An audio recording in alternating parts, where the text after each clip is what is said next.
Today we're going to be doing some trach cares on this patient. So the first thing I need to do is come in and introduce myself and my department, and then do an assessment of the patient, including his vitals and his breath sounds. And then we're going to go ahead and hyperoxygenate the patient using an ambu bag attached to the trach.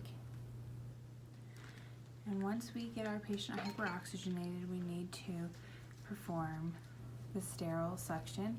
And so to do that, we open our sterile suction kit. We have one sterile hand and one clean hand, and we go ahead and we hook the suction up to the wall with -120 to -150 for an adult. And then with our sterile hand, we're going to hold the catheter into a solution of sterile saline, and we're going to occlude the thumb port to be sure that the suction does work adequately. And then we're going to squeeze a little bit of water-soluble lubricant into the hand and run the catheter through it to ease it in insertion. And then we're going to go ahead and insert the catheter through the trach into the patient. And once the patient coughs, we'll occlude the thumb port and we'll suction on the way out. And that process should take less than 15 seconds. Then we're going to use the sterile saline to run that through the catheter, and then we'll get that disposed of. And now we're ready to perform the trach cares for our patient.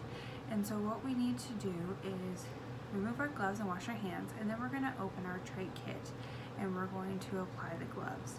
Inside the trach kit, there's a little basin that we're going to fill with hydrogen peroxide and normal saline. And we're going to take this drape and we're going to drape it across our patient, and we're going to remove the old dressing, and we're going to remove the inner cannula from the old trach and dispose of it, and we'll replace it with a new clean inner cannula. If our inner cannula was not disposable, we would use the pipe cleaners to clean the inner cannula. And then once we have the new inner cannula in, we'll use the cotton swabs that we've soaked in the normal saline hydrogen peroxide to clean the outside area of the trach and the stoma.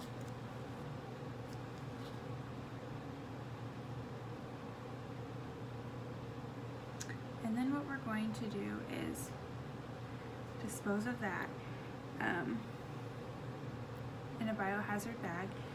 And then we're going to reapply some pre-cut gauze dressing to the area around the trach. And then we're going to remove the old ties and we're going to replace them with new ties. And then we're going to reassess the patient for oxygenation status, breath sounds, vitals, ventilation. We'll discard of any of our any of the items we used into a biohazard container, and then we'll make sure our patient's positioned properly and is comfortable, and that will be all.